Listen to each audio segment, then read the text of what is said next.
दोस्तों आज की इस वीडियो में हम बात करने वाले हैं ऐसी जंग की इसमें ड्रोन से लेकर डोहा डील तक सब कुछ शामिल है। जब तालिबान ने कहा कि अगला टारगेट इस्लामाबाद होगा तो पाकिस्तान के होश उड़ गए। आज आप जानेंगे कैसे एक शादी की बारात ने अफगानिस्तान का इतिहास बदल दिया, कैसे पीसफुल पश्तियों को हथियार उठाने पर मजबूर किया गया और कैसे पाकिस्तान की जमीन से उड़ने वाले ड्रोन्स ने पूरे क्वेश्चन को उल्टा कर दिया। आइए आज इसको हम समझते हैं थोड़ा डिटेल से। आगे बढ़ने से पहले हमारी आपसे रिक्वेस्ट है कि इस चैनल को जरूर सब्सक्राइब करें ऐसी ही चीजों को एनालाइज करने के लिए। तो चलिए शुरू करते हैं। देखिए दोस्तों, जब तालिबान के स्पोक्समैन का ये स्टेटमेंट आता है कि अगर पाकिस्तान अफगानिस्तान के अंदर घुस गया तो उसका अगला टारगेट इस्लामाबाद होगा, तो आमतौर पर लोग इसको आम सी धमकी समझकर डिसमिस कर देते हैं। लेकिन दोस्तों ये कोई आम धमकी नहीं है, ये एक गेम चेंजिंग स्टेटमेंट है। क्यों? क्योंकि इसका मतलब यह है कि तालिबान ने पाकिस्तान को जो अल्टीमेटम दिया है वो कन्वेंशनल बॉर्डर फाइटिंग से बाहर निकलकर अब एक नए पीस में जा चुका है। अब तक की लड़ाई क्या थी? दोनों तरफ से फायरिंग, मोटर्स, आर्टिलरी, बॉर्डर्स के दोनों तरफ से आने जाने वाले हमले, इनमें जो होता है वो था मिलिट्री कैजुअलिटीज। लेकिन दोस्तों जब तालिबान इस्लामाबाद का नाम लेता है तो वो डेप्थ एरिया की बात कर रहे हैं। डेप्थ एरिया मतलब वो शहर जो बॉर्डर से बहुत दूर है, वो हेडक्वार्टर्स जो एयर बेसिस, वो इंटेलिजेंसी सेंटर, वो मिनिस्ट्री बिल्डिंग्स जो फ्रंट लाइन से 100-200 किलोमीटर दूर हैं, उनकी बात हो रही है। और ये कैपेबिलिटी क्या तालिबान के पास है? दोस्तों 2021 के बाद जो नया तालिबान खड़ा हुआ है उसके पास वो पुराना सोवियत एरिया का माल मटाल नहीं है। उसके पास मॉडर्न अमेरिकन वेपन हैं जो उन्हें अफगानिस्तान के लिए हुए बेसिस से श्योर किए हुए हैं। उनके पास ह्यूमिवीज हैं, नाइट विजन डिवाइस हैं और उनके पास ड्रोन्स हैं, छोटे ड्रोन्स भी हैं और बड़े भी हैं। अब सोचिए अगर ये लोग पाकिस्तान के अंदर घुसकर इस्लामाबाद को टारगेट करते हैं तो इसका मतलब क्या हुआ? इसका मतलब ये हुआ कि पाकिस्तान को अब अपनी पूरी वेस्टर्न बॉर्डर्स बलोचिस्तान से लेकर केपीके तक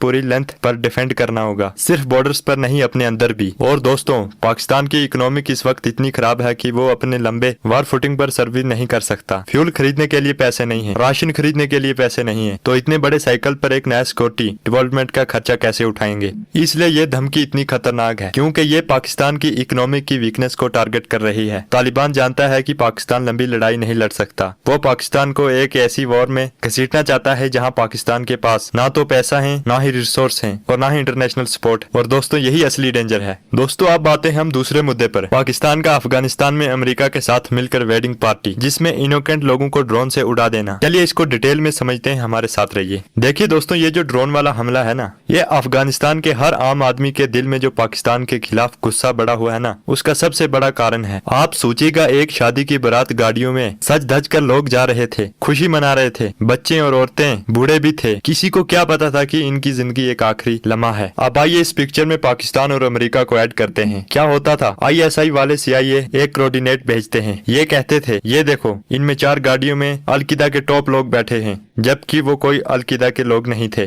बस आम अफगान लोग थे। पर क्या होता था? अमेरिका के प्रोडेटर ड्रोन जो पाकिस्तान की किसी भी बेस से उड़ते थे वो उस कोऑर्डिनेट पर एक हल्फ मिसाइल्स गिरा देते हैं। पूरी की पूरी बारात उनमें जो भी था एक मिसाइल से खाक में मिल जाते हैं। दोस्तों ये कोई एक बार की घटना नहीं है, ऐसे कई केसेस हैं। सोचिए उस घर का जो बारात का इंतजार कर रहा था, उन बच्चों का जो स्कूल जाते थे, उनका क्या? उनकी कोई गलती थी? नहीं, लेकिन उनकी कोई आवाज नहीं सुनी गई, कोई अनाउंसमेंट नहीं हुई, ना अमेरिका ने कहा ना पाकिस्तान ने कहा, बस एक न्यूज आई और खत्म। ये जो कोलाटेरल डैमेज किए थे उन्होंने पूरे अफगानिस्तान के लोगों के दिल तोड़ कर रख दिए हैं। पाकिस्तान स्टेट ने अमेरिका को ये फैसिलिटीज दी, अपनी जमीन दी, उसने अपने पड़ोसी के खिलाफ एक ऐसा गुनाह किया जिसका मुजरिम आज तक कोर्ट में पेश नहीं हुआ। और आज जब तालिबान कह रहा है कि तुम हमारे लोगों को मारते रहो तो वो इसी दर्द की आवाज है। वो आज भी उन्हीं बारातियों की आत्मा को याद करते हैं जो कभी घर नहीं पहुंचे। चलिए आप तीसरे मुद्दे पर बात करते हैं, पाकिस्तान के अपने ही पिश्तियों लोगों को जुल्म से दबाना, जिनकी वजह से उन्होंने आखिरकार हथियार उठा लिए। दोस्तों आज जो TTP यानी तहरीक तालिबान पाकिस्तान पे की तौर पर खड़ा हुआ है, इसकी सिर्फ और सिर्फ एक ही वजह है, पाकिस्तान के अपने ही पिश्तियों लोगों के साथ की गई बेइंसाफी। आइए थोड़ा समझते हैं इसको डिटेल में। सोचिए एक आम आदमी KPK यानी ट्राइबल एरियाज में रहता हो, उसके पास ना बिजली है, ना सही सड़कें हैं, ना उसके बच्चों के लिए अच्छे स्कूल्स हैं, और उनके साथ पुलिस और आर्मी का व्यवहार ऐसा है कि जैसे वो दूसरी कंट्री के सिटीजन हो। अगर कोई पीसफुल प्रोटेस्ट करता है तो उसे पीटते हैं, जेल में डाल देते हैं या फिर गायब कर देते हैं। दोस्तों ये कोई एक्सगेशन नहीं है। मंजूर पश्तीन जैसे लीडर्स उठकर कहते हैं हमारे लोगों के साथ न्याय नहीं मिल रहा, उनकी मांग मांग क्या है? बस इतनी सी ही कि हमें भी इंसान की तरह जाने दो, हमारे बच्चों को भी पढ़ने दो, हमारी इज्जत करो। लेकिन क्या जवाब मिलता है? डंडे, गोलियां और जुल्म। अब सोचिए अगर एक आदमी की उसकी आवाज दबाई जाती है, उसके हक मांगे जाते हैं, उसके घर उड़ा दिए जाते हैं, उसके भाई को उठा कर ले जाते हैं, तो उसके पास क्या ऑप्शन बचता है? फिर वो मानता है कि पीसफुल तरीका बेकार है, तो फिर वो आखिरी ऑप्शन की तरफ जाता है, हथियार। ये टीटीपी का जन्म इसी जुल्म से हुआ है। पाकिस्तान की सरकार ने हमेशा पीसफुल पिश्तियों को नहीं सुना, बल्कि उनसे दबाया है। और जब आप किसी को इतना दबा देते हो कि उसके पास मरने के सिवा कोई भी ऑप्शन नहीं बचता, तो वो आतंकवादी नहीं मक्तल बन जाता है। आज जो पाकिस्तान को टीटीपी से लड़ना पड़ रहा है, वो इसी आग को हवा दे रहा है जिसे उसने खुद पैदा किया था। वो अपनी ही गलती के फुट भुगत रहा है। तालिबान का रोल तो बाद में आता है, पहले पाकिस्तान ने अपने ही लोगों के दिल तोड़ कर रखे हुए। चलिए अब आते हैं चौथे मुद्दे पर, पाकिस्तान का तालिबान पर डोहा एग्रीमेंट तोड़ने का आरोप लगाना, जबकि तालिबान इसे बिल्कुल इनकार करता है। चलिए इसको भी थोड़ा डिटेल में समझते हैं। दोस्तों, ये डोहा एग्रीमेंट का मामला ऐसा है जैसे दो पड़ोसी आपस में लड़ रहे हों और एक दूसरे पर बेईमानी होने का इल्जाम लगा रहे हों। पाकिस्तान का कहना है, तुमने डोहा में कसम उठाई थी कि हम अपनी जमीन किसी दूसरे मुल्क को नहीं देंगे, लेकिन अब तुम्हारी जमीन से टीटीपी उठकर हमारे शर्ट पर हमला कर रहे हैं, तुमने अपना वादा तोड़ दिया है। अब इसके जवाब में अफगानिस्तान तालिबान क्या कहता है? वो एकदम सीधा जवाब देता है। उसका कहना है, भाई टीटीपी का मतलब क्या है? तहरीक तालिबान पाकिस्तान, ये तुम्हारे अपने मुल्क का ग्रुप है, इनके नाम के आगे पाकिस्तान लिखा हुआ है, ये तुम्हारी अपनी प्रॉब्लम है, हमें इसे क्या लेना देना। यहाँ पे दोनों तरफ का अपना अपना लॉजिक है। पाकिस्तान का लॉजिक है कि टीटीपी लीडर्स और फाइटर अफगानिस्तान में बसे हुए हैं और वहाँ से ही ट्रेनिंग ले रहे हैं और वहीं से ही हमले कर रहे हैं, इसीलिए तालिबान उन्हें रोकने की जिम्मेदारी नहीं ले रहा है। लेकिन तालिबान का सेंट्रल लॉजिक तो ये है, तुम खुद अमेरिका के साथ मिलकर हमारी जमीन पर ड्रोन उड़वा रहे हो, तुमने डोहा एग्रीमेंट की स्क्रिप्ट को पहले ही मार दिया है और अब तुम कहते हो कि हम तुम्हारे इंटरनल ग्रुप को कंट्रोल करें, ये कैसा मुमकिन है? दोस्तों, यहाँ पर असली मामला ब्लेम गेम का है। दोनों एक दूसरे को गिल्टी फील करवा रहे हैं। पाकिस्तान के लिए टीटीपी का एक्सटर्नल थ्रेट बन चुका है और वो चाहता है कि तालिबान उसे कंट्रोल करे, लेकिन तालिबान के लिए टीटीपी पाकिस्तान का इंटरनल मसला है और उसे डील करना तालिबान की रिस्पॉन्सिबिलिटी नहीं है। ये सारा झगड़ा इसलिए हो रहा है क्योंकि डोहा एग्रीमेंट में ये क्लियर नहीं था अपनी जमीन के इस्तेमाल का मतलब क्या है। क्या इसका मतलब सिर्फ ऑफिशियली आर्मी का अटैक है या इसमें नॉन स्टेट ग्रुप्स भी आते हैं? इस अबिजल्ली ने दोनों तरफ को अपने अपने इंटरप्रेशन करने का मौका दे दिया है और इसी अबिजल्ली की वजह से आज टकरार हो रहे हैं। और अब बात करते हैं आखिरी और लास्ट वाले मुद्दे पर, अफगानिस्तान के अंदर पाकिस्तान की जमीन से अमेरिका के प्रीडोर जैसे डेंजरस ड्रोन का उड़ना। चलिए इसको भी डिटेल में समझ। दोस्तों, ये जो ड्रोन वाला सच्चाई है, इससे तालिबान को पाकिस्तान पर मॉरल सुपर अथॉरिटी मिलती है। सोचिए, तालिबान का पाकिस्तान से सवाल है, अब कहता है हम डोहा डील तोड़ रहे हैं, लेकिन आपकी जमीन से जो ड्रोन्स उठकर हमारे लोगों को मारते हैं वो किस डील का हिस्सा है? ये ड्रोन्स कोई छोटे मोटे UAVs नहीं है, ये MQ-9 रिपोर या प्रोडक्टर हैं जो 12 से 14 घंटे तक हवा में उड़ सकते हैं। इनकी कीमत करोड़ों डॉलर्स होती है। पाकिस्तान के पास ना तो इतने पैसे है और ना तो इतनी टेक्नोलॉजी है, वो इन्हें कभी खरीद नहीं सकता। ये ड्रोन डायरेक्टली अमेरिकन है, लेकिन पाकिस्तान की जमीन से ऑपरेट होते हैं और हैं।